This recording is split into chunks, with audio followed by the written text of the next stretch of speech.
Thank you, Senator Collins. Senator Murray and then Senator Graham.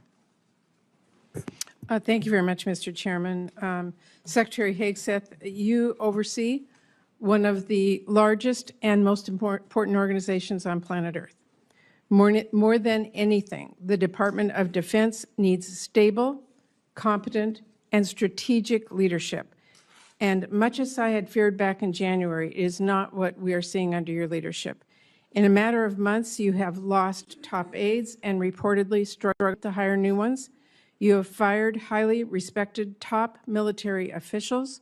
You shared highly sensitive attack plans over Signal and apparently with people in your own personal circles, and you've not taken responsibility for those mistakes. All the while, the security challenges we face have grown larger, not smaller.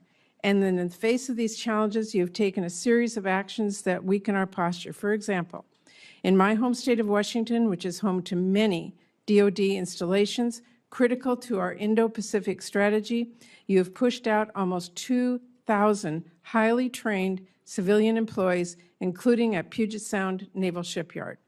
Mr. Secretary, you talk about returning the department to its mission of warfighting, but I am repeatedly hearing that your policy and personnel changes at the Pentagon are only undermining, not strengthening our military's preparedness to protect our country.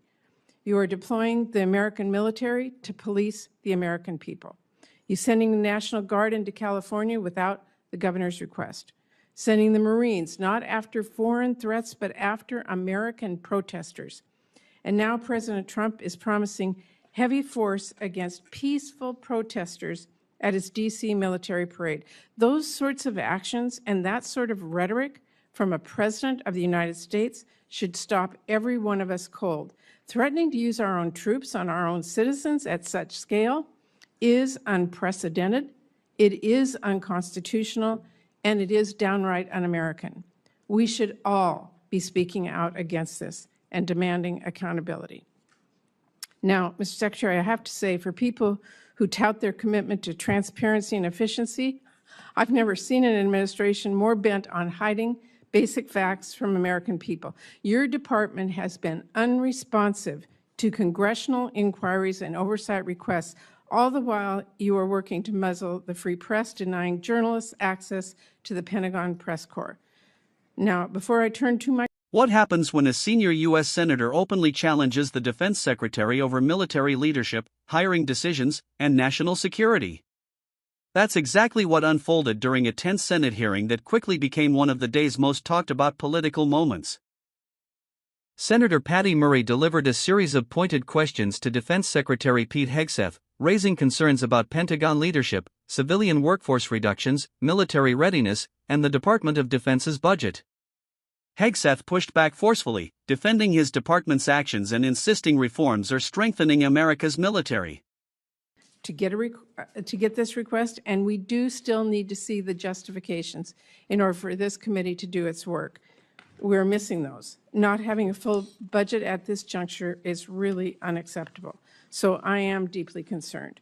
So let me turn to my questions, and this is important. This administration has put the civilian workforce under attack from day one, encouraging resignations, firing probationary employees, instituting hiring freeze, requiring OPM to approve any new hire one by one, and now, new last week, requiring prospective employees to explain how they would, quote, help support the President's executive orders and policy priorities.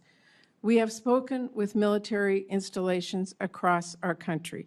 Almost all of them have been forced to fire skilled civilian employees who are badly needed. And all of them also have hundreds, and in some cases thousands, of new hires ready to bring on board, but now have to individually be reviewed by OPM, apparently to ensure that they support the President's priorities.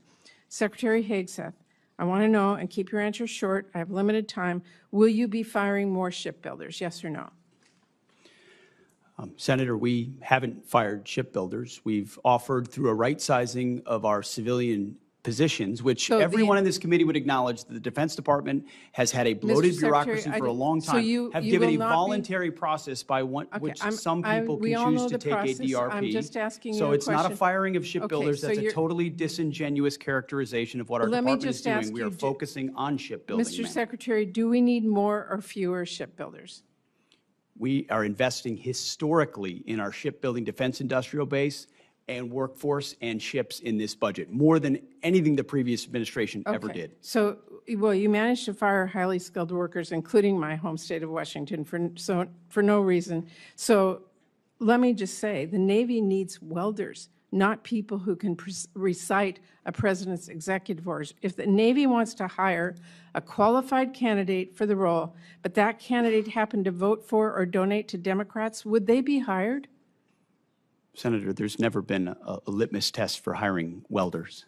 Well, If you can weld, is what you can the work at new- the Defense Department. That is what they are being asked. And Mr. Secretary, I just have to say, we need to drop the politics in our military. We need to hire the best people. We do not need to force them out. That is simply the case at this point. I'm out of time. Thank you, Mr. Chairman.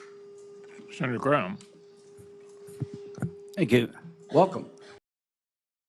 Please, don't forget to like, comment and hit the subscribers button for more political updates.